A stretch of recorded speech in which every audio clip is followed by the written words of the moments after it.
Next हमारे पास class वाला ही question है, ये वाला 32 सर की पीडीएफ में था। ठीक है, तो सर की पीडीएफ में काफ़ी सिंपल क्वेश्चन है कंपैरेटिवली, अगर सजेस्टेड देखें तो आपको कह रहे हैं कि एक सिंगल पास क्रॉस फ्लो इसको मार्क कर लो, सही है, हीट एक्सचेंजर है, यूजेस हॉट एग्जॉस्ट गैसेस। तो एग्जॉस्ट गैस आपके पास हॉट है जो कि मिक्स हैं, ये याद रखना, ये कीवर्ड्स हैं।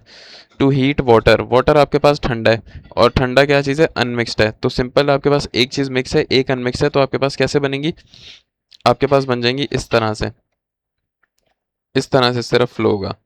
तो ये क्या चीज़ है, ये जो लाइंस आ रही हैं इसको कहते हैं अनमिक्स्ड। तो अनमिक्स्ड में आप डाल सकते हो हीटेड वाटर, यहाँ से हीटेड वाटर इन हुआ, यहाँ से हीटेड वाटर आउट हुआ, और यहाँ से आपके पास फ्लो करेगा मिक्स हुआ हुआ एग्जॉस्ट गैसेस। सही है, मोस्ट प्रोबेबली आप ऐसे जो आपके पास ये होते हैं ना अनमिक्स्ड वाले, ये देखो इस तरह से क्वेश्चन होता है। ओके, तो इस तरह पट्टी यहाँ पर रखोगे। ये बेसिक जनरल कॉमन सेंस है। फ्रॉम 30 to 80 डिग्री, तो टू हीट वाटर, वाटर पहले 30 डिग्री था और गर्म हो के 80 डिग्री हो गया, ठीक है, और वाटर का रेट भी दे दिया, फ्लो रेट। एग्जॉस्ट गैस जो है ना आपकी, वो उनकी जो thermophysical property similar to air. Okay, enter the exit, enter and exit heat exchanger, तो वो 225 डिग्री पे एंटर हो रही है, 100 डिग्री पे बाहर जा रही है। आपने क्या निकालना है यहाँ पे, आपने ओवरऑल हीट ट्रांसफर कोफिशिएंट निकालना है। ये चीज़ आपने निकालनी है 200। ओ सॉरी यार, क्या बोल रहा हूँ मैं, आपको यू की वैल्यू गिवन है, आपको एरिया निकालना है। आ जाओ सवाल में। अब आप क्या देखते हो यहाँ से, आप L M T T method लगाओगे या एन टी यू मेथड लगाओगे। देखो एन टी यू मेथड हम तब लगाते हैं जब आपको सिर्फ दो इंटरनल टेम्परेचर्स गिवन हो, और L M T T method आप तब लगाते हो जब आपके पास ऐसा चांस हो कि आप चारों टेम्परेचर या तो गिवन हो, या ऐसा चांस हो कि आप चारों टेम्परेचर किसी तरह निकाल सकते हो। तो यहाँ पे हमें चारों टेम्परेचर गिवन है, आप एल लगा सकते हो, लेकिन लेकिन आपको सिर्फ एक फ्लो रेट गिवन है। क्यू का फॉर्मूला होता है Q is equal to M C P delta T. सही है, दोनों डेल्टा टी आपको गिवन है, आपको क्यू भी मिल जाएगा। अरे हाँ, लगा सकते हो यार आप, इसमें एल मेथड भी यूज़ कर सकते हो। Nice nice nice. तो आपकी मर्जी है जो भी आपको यूज़ करना है। इन लोगों ने देखते हैं क्या किया हुआ है, इन लोगों ने एनटीयू मेथड यूज़ किया हुआ है। ओके, तो आप एल भी यूज़ कर सकते हो, सही है। अगर आपने एल मेथड यूज़ करना है, आप क्यू निकालना, क्यू आ जाएगा आपके पास, ये क्या आएगा, ये आ गया, क्यू आएगा आपके पास। इससे अगले वाले का आप मास फ्लो रेट भी निकाल लेना, एम डॉट, ठीक है, और उससे फिर आप एल निकाल लेना, क्योंकि क्रॉस फ्लो है तो एल को एडजस्ट करके एल को करेक्शन फैक्टर से मल्टीप्लाई भी करा देना। उसके बाद Q is equal to U A L M T T ज़्यादा आसान है यार, ये एल एम टी टी से क्यों नहीं किया इन लोगों ने। तो U पता है, Q पता है, एल एम टी टी पता है, एरिया आ जाएगा सिंपल। ये क्या लॉग वॉग लगाया हुआ है, क्या लंबी की हुई है यार इन लोगों ने। तो हमारे पास एन टी यू का फॉर्मूला होता है U multiply by area upon C min. वहाँ लेके गए इन चीज़ों को थोड़ा, तो area is equal to N T U multiply by C min multiply by U. You आपको पता है, आपने एन टी यू निकालना है और सीमेन निकालना है। एन टी यू इन लोगों ने निकाला हुआ है फॉर्मूला से। एन टी यू निकालने के दो तरीके हैं। एन टी यू आप डायरेक्ट उससे निकाल सकते हो, चार्ट से। ये आपके पास चार्ट होता है एन टी यू का, ये रहा। चार्ट में आपको एक साइड पे चाहिए होती है इफेक्टिवनेस, और एक साइड पे आपको चाहिए होता है क्रिटिकल रेशो। तो दोनों को मिलाओगे तो आपके पास एन टी यू आ जाएगा। अब आपके पास जो क्रिटिकल रेशो बराबर होता है सी मेन अपॉन सी मैक्स के, आ गया इफेक्टिवनेस थियरी। तो इन लोगों ने अपना फॉर्मूला क्यों लगाया हुआ है, मतलब डायरेक्ट निकाल के देखते हैं हम लोग। क्रिटिकल रेशो है 0.4, और इफेक्टिवनेस आपके पास 0.65। तो इफेक्टिवनेस है 0.65, और ये आपके पास 0.4, तकरीबन यहाँ पर है, तकरीबन 1.3 आ रही है एन टी यू। अबे यार ये देखो इतनी लंबी क्यों की हुई है इन लोगों ने। खैर जो भी, हम सवाल शुरू करते हैं। तो यहाँ से आपके पास ये आ रहा है, यहाँ से आपके पास ये आ रहा है।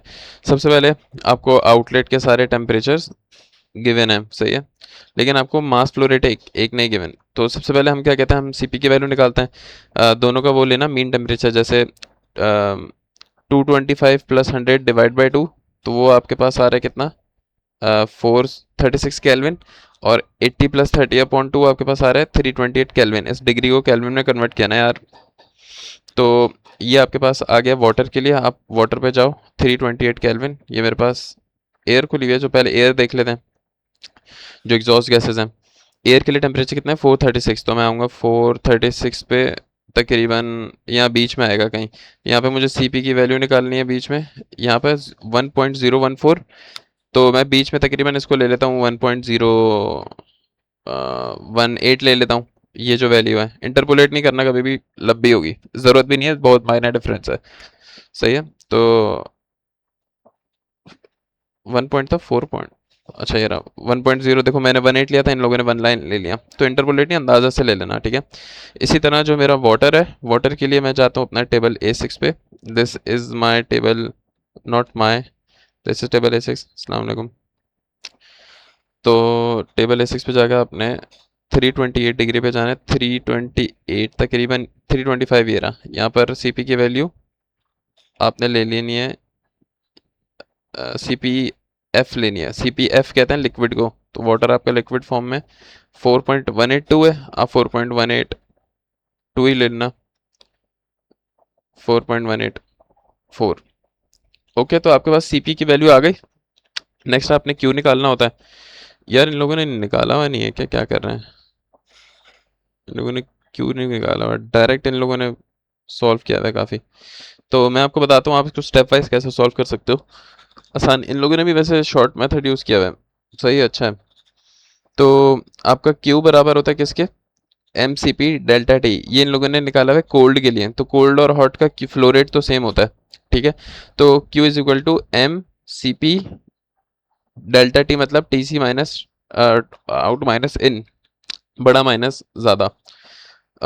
तो एम सी पी को आप सी लिख सकते हो, जो छोटा एम सी पी होता है ना, उसको हम क्या करते हैं बड़े सी से भी डिनोट करते हैं। तो इन लोगों ने डायरेक्ट बड़े सी से डिनोट कर दिया। उन लोगों ने बोला यार कौन मास फ्लो रेट निकाले, डायरेक्ट बड़ा सी निकाल लो, जो हमें हमारे आगे काम आएगा। तो इन लोगों ने बड़ा सी निकाल लिया डायरेक्ट। तो Q, wait wait wait wait, हाँ ये निकाला मैंने कोल्ड के लिए बड़ा C, M C P for cold. तो यहाँ भी सी लिख दिया, यहाँ भी सी लिख दिया। ये आपको गिवन था सवाल में, ये आपने अभी यहाँ पे निकाला है। तो बड़ा वाला सी आपके पास आ गया इतना, आपने बड़े वाले सी की वैल्यू यहाँ पर रख दी। टी ये पता है आपके पास, यहाँ से फ्लो आ गया, हीट फ्लो आ गया, सही है, फ्लो रेट। क्यू की वैल्यू आ गई। अब आपके पास क्या होता है, आपने अब हॉट के लिए निकाला। ये अब आपने क्या निकाला था, कोल्ड के लिए।